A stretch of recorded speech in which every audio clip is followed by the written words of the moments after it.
तो मेरे प्रियो, हम यीशु मसीह के बड़े अनुग्रह के द्वारा अब्राहम के जीवन के बारे में सीख रहे हैं।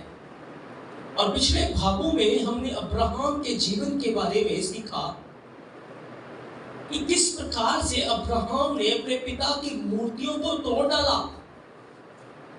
और जब उसके पिता ने पूछा कि तूने ये मूर्तियों के साथ क्या किया, तो अब्राहम ने कहा मैंने नहीं किया, ये जो सबसे बड़ी मूर्ति है ना, इसे बड़ा गुस्सा आया और इसने सारी मूर्तियों को तोड़ डाला। उसने हथौड़ा बड़ी मूर्ति के हाथ में रख दिया।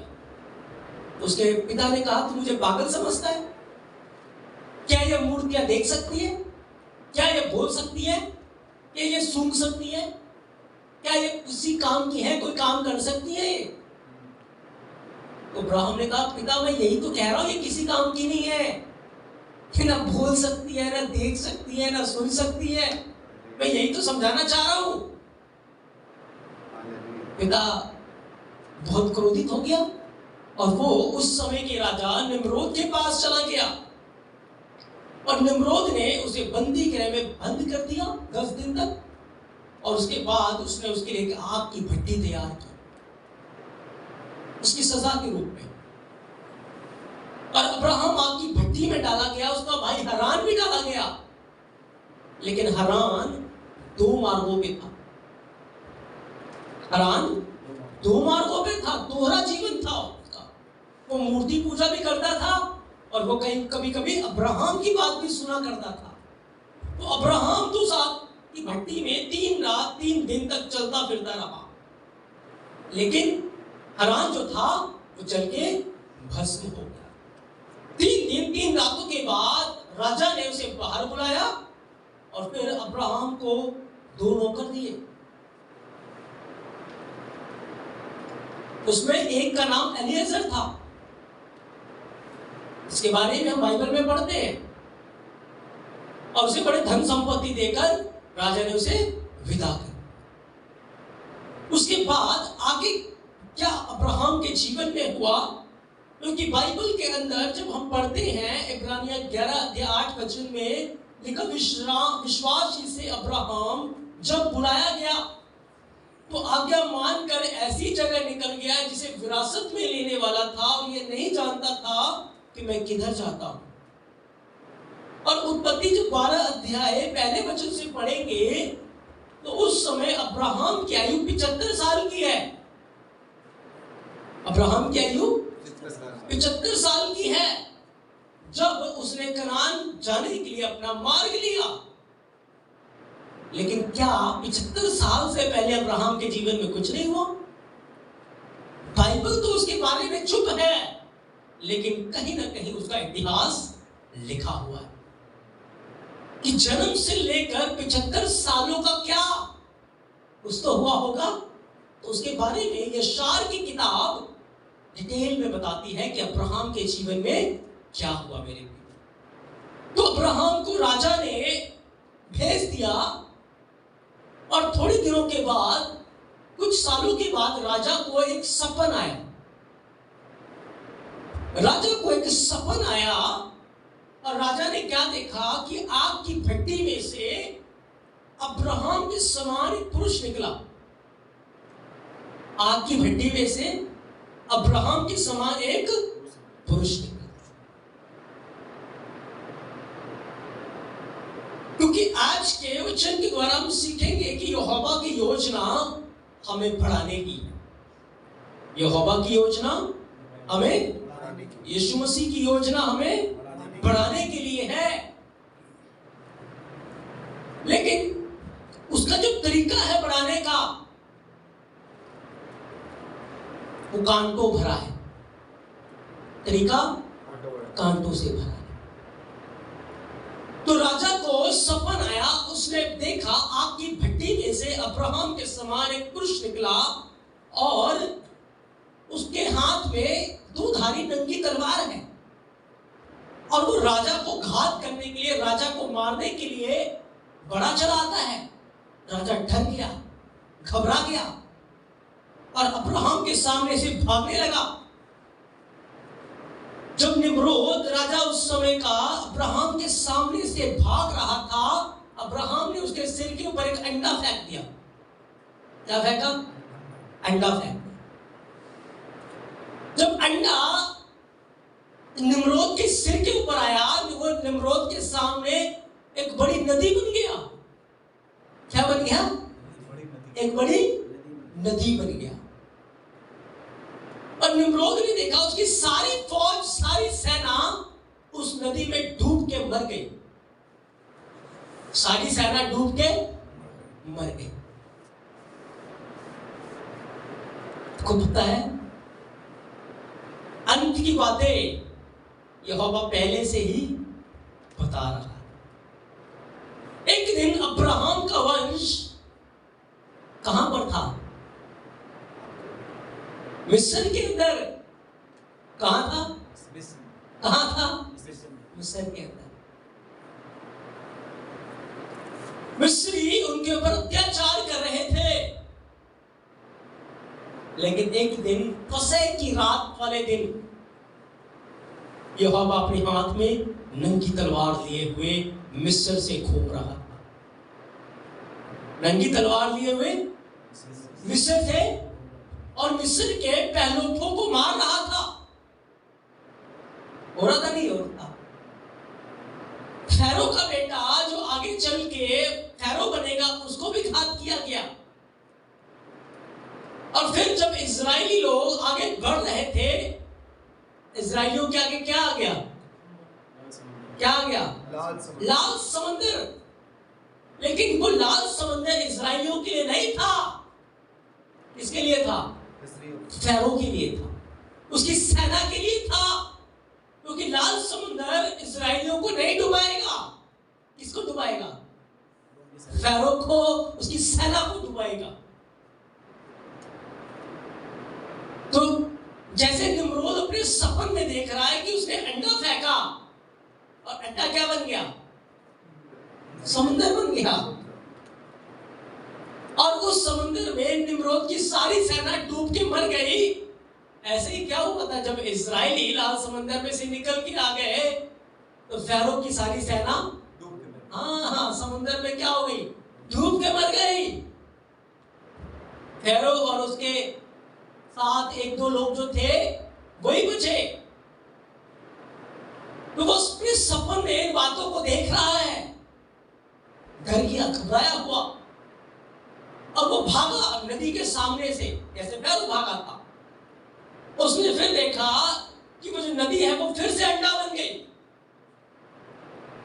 नदी फिर से अंडा बन गई और वो अंडा फूटा और उस अंडे में से एक पक्षी बाहर आया। कौन आया? कौन आया? एक पक्षी आया।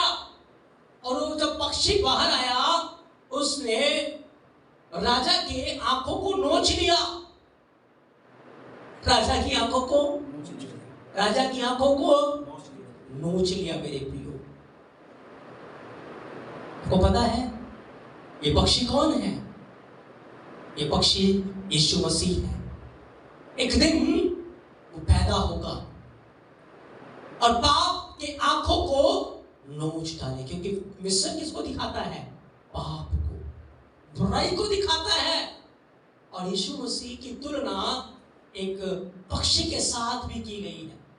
उसने कहा नहीं ए यरूशलेम, ए यरूशलेम। उसने कहा नहीं कि जैसे उकाब अपने बच्चों को अपने पंखों के ऊपर उठा लेता है, मैं भी तुम्हें अपने पंखों के ऊपर उठा के लाया। तो एक दिन जब यीशु मसीह का जन्म हुआ था, उस समय जब स्वर्गदूत यूसुफ के पास आया और स्वर्गदूत ने यूसुफ को कहा कि बच्चे और उसकी माता को लेकर मिस्र में चला जा, तो यूसुफ उठा और यीशु मसीह को उसकी माता को लेकर मिस्र में चला गया। आपको पता है जब वो मिस्र में गए, यीशु मसीह के जैसे ही कदम मिस्र में पड़े, सारी मूर्तियां जो मिस्र के अंदर थी गिर पड़ी। सारी मूर्तियां गिर पड़ी। दुष्ट आत्माएं वहां से भागने लगी। जब जादू टोना करने वालों ने ज्योतिष विद्या के लोगों ने पूछा ये क्या हुआ, तो दुष्ट आत्माओं ने कहा हमसे बहुत बड़ा यहाँ आ चुका है, अब हम उसके सामने टिक हाँ। दुष्ट की सारी जो शक्ति थी उसको नोच डाला गया था उस टाइम। यीशु मसीह के कदम जैसे मिस्र में पड़े। तो ये स्वप्न देखकर निम्रोद बहुत डर गया, घबरा गया और उसकी आंखें खुल गई। उसने अपने ज्योतिषियों को बुलाया और ज्योतिषियों ने कहा ये काम और किसी का नहीं, अब्राहम का है। अगर तूने अब्राहम को जिंदा छोड़ दिया तो कल वो तुझे जिंदा नहीं छोड़ेगा। Hallelujah, hallelujah. सपन किसकी ओर से है? हाँ, यहोवा की ओर से, यीशु मसीह की ओर से है। लेकिन उस सपन के कारण अब्राहम के जीवन के ऊपर विपत्ति आएगी, क्योंकि राजा अब उसे नहीं छोड़ेगा, राजा अब उसे घात करेगा, राजा अब उसे घात करेगा। तो उस समय अली अजर भी वहां पर था। अली अजर ने जाकर अब्राहम को बता दिया। राजा ने अपने सैनिक भेज दिए, अब्राहम को पकड़ो और तलवार से मार डालो। अब्राहम को पकड़ो और तलवार से मार डालो। आपको पता है अब्राहम अपने पिता तेरा के साथ था, और तेरा जो है वो मूर्ति पूजक है, और यहोवा नहीं चाहता कि अब्राहम मूर्ति पूजक लोगों के साथ रहे। हालेलुया। इसीलिए वो अब्राहम को हिला रहा है। जब अब्राहम को पता चला राजा मेरी जान का दुश्मन है, तो वहां से भागा। कहां भागा? शैम के घर में। कहां भागा? हाँ, उन लोगों के पास भागा जो जीवते यहोवा की उपस्थिति में रहते हैं, जो जीवते यीशु मसीह की उपासना करते हैं, उनके घर भागा। और अब्राहम शेम के घर रहने लगा। उधर निम्रोद उसे ढूंढ रहा है, चारों तरफ उसे ढूंढ रहा है, लेकिन अब्राहम का पता नहीं चला। अब्राहम का पता नहीं चला। वो पिता के घर में बड़े आराम से है, बड़े खुशी से है, लेकिन यहोवा नहीं चाहता कि वो मूर्ति पूजा में रहे, वो मूर्ति पूजक लोगों के साथ रहे। इसलिए वो घोंसले को हिला रहा है। आपको पता है उकाब जो होता है, जब वो अपना घोंसला बनाता है, नीचे कांटे रखता है। क्या रखता है? कांटे। कांटों के ऊपर वो भेड़ की खाल रखता है। क्या रखता है? कांटे बड़े खुरदरे होते हैं, चुभते हैं, लेकिन भेड़ की खाल मुलायम है, सॉफ्ट है। उस भेड़ की खाल के ऊपर वो अपने बच्चों को रखता है। हालेलुया। क्या करता है? भेड़ की खाल के ऊपर नीचे कांटे, ऊपर भेड़ की खाल, उसके ऊपर बच्चे। अब उकाब तो बड़ी ऊंचाई पे उड़ता है, लेकिन बच्चे अपने घोंसले से बाहर नहीं आना चाहते, क्योंकि अंदर वो कंफर्ट जोन में है, आराम में है। उन्हें डर लगता है उड़ने से, उन्हें डर लगता है। तो उकाब क्या करता है? अपने बच्चे के घोंसले के ऊपर फड़फड़ाता है, घोंसले के ऊपर फड़फड़ाता है और घोंसले को हिलाता है।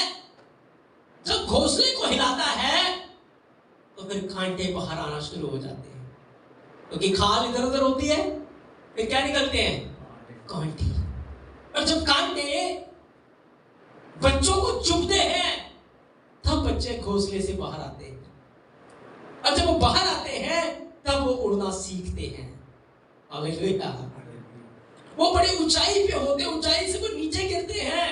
उकाब नीचे जाता है, बच्चों को पंखों में उठा लेता है, फिर ऊपर आता है, फिर छोड़ देता है। बच्चे फिर गिरना शुरू होते हैं, उकाब फिर नीचे जाता है, बच्चों को अपने पंखों में ले लेता है, फिर ऊपर आता है, फिर छोड़ देता है। ऐसे प्रक्रिया वो करता रहता है। अंत में क्या होता है? बच्चे उड़ना सीख जाते हैं। हालेलुया। ऐसे ही यहोवा करता है। कंफर्ट जोन में आ जाते हैं, आराम में आ जाते हैं, संसार और संसार की चीजों से मन लगा के बैठ जाते हैं। हम कहते हैं बस इतना ही काफी है, इतना ही काफी है यीशु मसीह। हम आगे बढ़ना ही नहीं चाहते, हम जीवन में तरक्की करना ही नहीं चाहते, आत्मिकता में उठना ही नहीं चाहते, जहां है वहीं टिक के बैठ जाते हैं। मैं एक विश्वासी हूं, बहुत है मेरे लिए, मैं संडे चर्च जाता हूं, बहुत है मेरे लिए, इससे आगे का कुछ नहीं सोचते। आपको पता है आप एक अच्छे प्रचारक हो सकते हैं, आप एक अच्छे सुसमाचार सुनाने वाले हो सकते हैं, आप हजारों आत्माओं को यीशु मसीह के पास लेकर आ सकते हैं, आपकी प्रार्थना में जीवन बदल सकती है। लेकिन कभी आपने सोचा ही नहीं वहां बढ़ने का, कभी वहां बढ़ने की भूख ही आपके अंदर नहीं आई, कभी आपने उस लेवल पे जाने का सोचा ही नहीं। क्या करेगा वो? घोंसले को हिलाएगा। जब आपको कांटे चुभेंगे आप कंफर्ट जोन से बाहर आए। अब्राहम को कांटे चुभ रहे हैं, कांटे का चुभना बहुत जरूरी है। कांटे चुभे, अब्राहम वहां से बाहर निकला। अब उसने फैसला लिया कि मैं अपने पिता के घर को, हराम को छोड़ूंगा, और उसने कनान की तरफ रुख किया। अभी कनान वायदे के देश में नहीं पहुंचा, लेकिन पिता से दूर हो गया। उस बुत प्रस्ती के शहर को उन्होंने छोड़ा, और वो सारे के सारे जाकर आराम में जाकर बस गए, आराम में जाके बस गए। और उसके बाद अब्राहम का सफर तय हुआ, अब्राहम की जर्नी स्टार्ट हुई, जहां बाइबल हमें बताती है कि अब्राहम के पास यहोवा का वचन था। जब उसने निम्रोद के शैडो के नीचे रहना छोड़ दिया, निम्रोद के देश को उसने छोड़ दिया, वहां की जगह को छोड़ा, तब यहोवा ने उसके जीवन में और बड़ा काम करना शुरू कर दिया। आपको पता है नबूकदनेस्सर को भी सपन आया था, और उस सपन के कारण विपत्ति किनके ऊपर आ गई? उसके लोगों के ऊपर। सपन किसको आया? राजा को। विपत्ति किसके ऊपर? उसके लोगों के ऊपर। लेकिन वो विपत्ति उन्हें गिराने के लिए नहीं थी। हालेलुया, उन्हें ऊपर उठाने के लिए थी। क्योंकि उधर वो सपन दिखा रहा है, इधर वो अर्थ भी बता रहा है। और जब उन्होंने अर्थ बताया, दानियल और उसके साथियों का पद और ऊंचा कर दिया गया। जिसने सपन दिखाया, राजा ने उसकी मूर्त भी बना दी। अब वही मूर्त लोगों के लिए फंदा बन रही है। जिस कंफर्ट जोन में वो पड़े हुए थे, राजा की शैडो के नीचे वो थे, जो राजा कहता वो कर रहे हैं, जैसे राजा बोल रहा वो कर रहे हैं। लेकिन आपको पता है क्या हुआ? फिर यहोवा ने उन्हें हिलाया। सारी हुकूमत उस मूर्त के आगे झुककर राजा की शैडो में जा रही है, राजा की बात को मान रही है। लेकिन हनन्याह, मिशाएल, अजर्याह ने चैलेंज को स्वीकार किया। उन्होंने कहा यदि अब्राहम को बचाया गया तो हमें क्यों नहीं बचाया सकता? तभी तो कहा, उन्होंने चैलेंज दिया, और वो प्रार्थना में आ गए। कहा हम नहीं दंडवत करेंगे, आग की भट्टी में डालेंगे। आपको पता है अब तक वो राजा की बात मानते थे, अब तक वो राजा की राजा की बात मानते थे, राजा की बात सुनते थे, राजा को रिस्पेक्ट देते थे। लेकिन अब क्या होगा? अब जब वो आग की भट्टी से बाहर आएंगे तो राजा उनकी बात सुनेगा, राजा उनके अनुसार चलेगा। राजा ये ऐलान करेगा कि इनका एलोहिम सब प्राणियों का एलोहिम वही जीवन है, वो अपनी महिमा लेगा। लेकिन उसके लिए हमें घोंसले को छोड़ना पड़ेगा। हमें अपने आराम की जिंदगी को छोड़कर घुटनों के बल आना पड़ेगा, क्योंकि घुटनों के बल जब आप आते हैं, घुटनों में तकलीफ होती है, क्योंकि हमारा दिल जो है, हमारा मन जो है, आराम की चीजें ढूंढता है। कौन सी? आराम की चीजें। लेकिन अब्राहम ने आराम को नहीं चुना।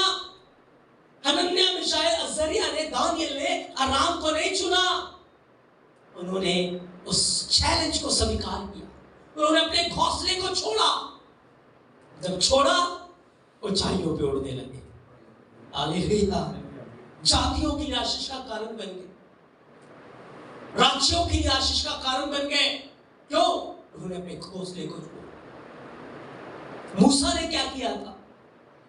उसने भी अपने घोंसले को छोड़ा। बड़े आरामदायक जीवन को जी रहा था, सब कुछ बड़े मजे में था, मिस्र का फैरो बनने वाला था। आप क्या सोचते हैं अचानक हो गया? नहीं, सब प्लानिंग थी। यहोवा हिला रहा। बाइबल कहती है उसने मिस्र के धन को यहोवा के कारण निंदित होने से उत्तम जाना। उसने मिस्र के धन को ठुकराया यहोवा के कारण। उसने उस कंफर्ट जोन को, उस घोंसले को छोड़ा। जिस घोंसले में मूसा रहता था उसको उसने छोड़ा। घोंसले से बाहर आया, क्योंकि घोंसले के बाहर उसको थोड़े समय तक बड़ी पीड़ा मिलेगी, दुख मिलेगा। लेकिन याद रखिए, एक दिन उस उकाब के बच्चे के समान उड़ना सीख जाएगा। हालेलुया। यहोवा ने उसे घोंसले से बाहर निकाला। वो गिर रहा है, यहोवा जाकर उसे उठा रहा है। वो फिर गिरता है, यहोवा फिर उठाता है। वो फिर गिरता है, यहोवा फिर उठाता है। एक दिन उसने गिरते गिरते उड़ना ही सीख लिया। हालेलुया। और उड़कर कहां चला गया? यहोवा के पर्वत के ऊपर, जहां वो यहोवा से रूबरू बातें करता है। हालेलुया। जहां वो तंबू में रहता है, जहां उसे स्वर्ग का दर्शन मिलता है। अगर वो घोंसले में रहता तो क्या ये सब मिलता? क्या यदि अब्राहम घोंसले में रहता तो क्या ये सब मिलता? क्या दानियल, हनन्याह, मिशाएल, अज़रिया यदि घोंसले में रहते तो क्या ये सब मिलता? नहीं। हमें घोंसले से बाहर आना, और घोंसले से बाहर लाने के लिए वो हिलाता है मेरे प्रिय। हमें कांटे चुभते हैं, और जब कांटे चुभे, ये कांटे आपके लोगों के द्वारा चुभेंगे, आपके लोगों के द्वारा चुभेंगे। कलेश आपके ऊपर आएंगे, सताव आपके ऊपर आएंगे, विपत्तियां आपके ऊपर आएंगी। फैसला आपके हाथों में होगा कि उनके कांटों को चुबा चुबा कर आप उसी घोंसले में पड़े रहे, या फिर उड़ना सीखे, ऊंचाई पे जाना सीखे।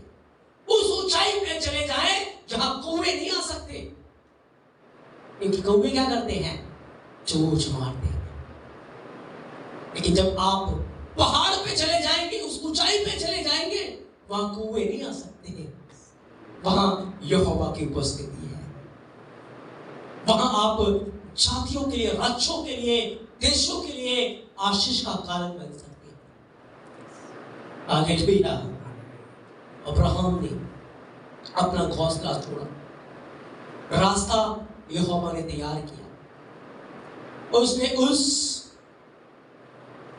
परीक्षा को स्वीकार किया, और उसने अपना ध्यान पूरी रीति से यहोवा की ओर लगाया, यीशु मसीह की ओर लगाया। हनन्याह, मिशाएल, अज़रिया ने पूरी रीति से अपना ध्यान यीशु मसीह की ओर लगाया। मूसा ने अपना ध्यान उसकी ओर लगाया, और वो अपने उस पिंजरे से, उस घोंसले से बाहर आ गए।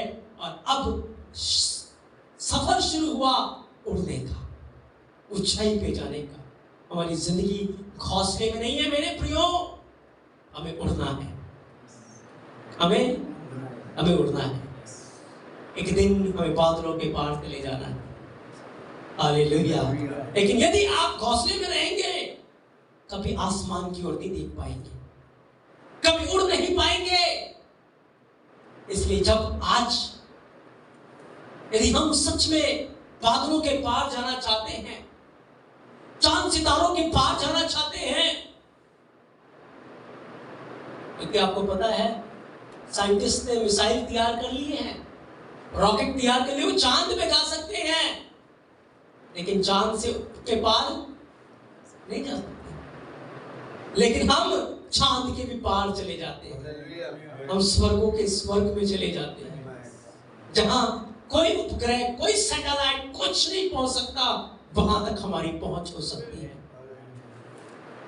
तो जब आज आप प्रार्थना स्तुति के द्वारा वहां पहुंचेंगे, उठारी मारना शुरू करेंगे और उठारी मारकर वहां पहुंचेंगे, तभी एक दिन जब तुरही की आवाज आएगी, आप बादलों के ऊपर उड़ जाएंगे मेरे प्रिय, चले जाएंगे।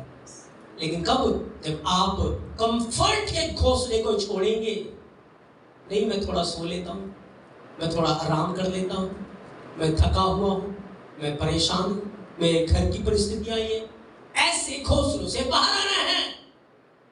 नहीं, मुझे मसीह के लिए काम करना है, मुझे मसीह के लिए घुटनों के बल आना है, मुझे मसीह के लिए वचन में लॉइन होना है, मुझे मसीह के लिए प्रार्थना में लॉइन होना है, मुझे उसकी इच्छा को जानना है और उसके अनुसार मुझे करना है। जो चीजें मेरी आंखों को, मेरे कानों को अच्छी लगती है, मेरे शरीर को अच्छी लगती है, उस आराम की चीज को छोड़कर मुझे मसीह के लिए आगे बढ़ना है। आप यहां बैठे हैं, आपने घर के आराम को छोड़ा है, तभी यहां बैठे हैं। और जब यहां हैं, आप कुछ ऊंचाई की बात सीख रहे हैं, आप उड़ना सीख रहे हैं। लेकिन बहुत सारे लोगों ने अपने घर के कंफर्ट को नहीं छोड़ा, वो अपने घरों में घोंसले में बंद पड़े हैं। वो कभी इन बातों को नहीं सीख पाएंगे, वो कभी उड़ नहीं पाएंगे। क्यों? क्योंकि उन्होंने अपने घोंसले को उड़िए जाना है, अपने घोंसले में बने हैं। हालेलुया। इसलिए हमें मसीह के लिए घोंसले से बाहर आना है, ताकि हमें आत्मिक ऊंचाइयों में उड़ना है। सताव आएंगे, परेशानियां आएंगी, तकलीफ आएंगे, लेकिन याद रखो, वो आपको हिला रहे हैं उड़ाने के लिए, आपको उड़ारी भरने के लिए तैयार रहना है। जो उड़ारी भरेगा वो अब्राहम की तरह आशीष पाएगा, वो मूसा की तरह आशीष पाएगा, वो हनन्याह, मिशाएल, अजरिया की तरह आशीष पाएगा, वो दानियल की तरह आशीष पाएगा। इसलिए मेरे प्रियो, यहोवा अगर कोई दुख हमारे जीवन के ऊपर आने देता है, कोई सताव, कोई कलेश आने देता है, एक बड़ी भलाई उसमें छुपी हुई है। यदि हम उसके रक्षे के लिए बढ़ेंगे तो बड़ा इनाम पाएंगे, बड़ी आशीष को अपने जीवन में पाएंगे। आज हमने अब्राहम के जीवन के बारे में देखा कि कैसे उसकी जर्नी स्टार्ट हुई, कैसे उसने रास्ता लिया। और जब अब्राहम की आयु 75 साल की हो गई, उसके पिता तेरह की डेथ हो गई, और 75 साल की एज में तब यहोवा ने उसे पुकारा, अब्राहम, अपने देश को, अपने घर को, अपने लोगों को छोड़कर, आराम को छोड़कर, जो जगह मैं तुझे दिखाता हूं वहां चल पड़। क्योंकि अब्राहम अब तक तैयार नहीं था, लेकिन परिस्थितियां, हालात उसे तैयार कर रहे हैं। मूसा पहले तैयार नहीं था मिस्र को छोड़ने के लिए, लेकिन परिस्थितियां, हालात उसे तैयार कर रहे हैं। हनन्याह, मिशाएल, अजरिया तैयार नहीं थे आपकी भट्टी में जाने के लिए, ऊपर उठने के लिए, लेकिन परिस्थितियां, हालात उन्हें तैयार कर रहे हैं। यहोवा ऐसी परिस्थितियां तैयार करता है, ऐसे हालात तैयार करता है जिसमें हमें घोंसले से बाहर आना पड़ता है। बस हमें उस परिस्थिति में गुड़गुड़ाना नहीं है, आंसू नहीं बहाने, यीशु के नाम से हमें बाहर निकलना, प्रार्थना के जीवन में मजबूत होना है, ताकि हम आशीष का वारिस बन सके। आमेन, आमेन। यीशु मसीह आपको बहुत सारी आशीषें और बरकत देते हैं। हालेलुया।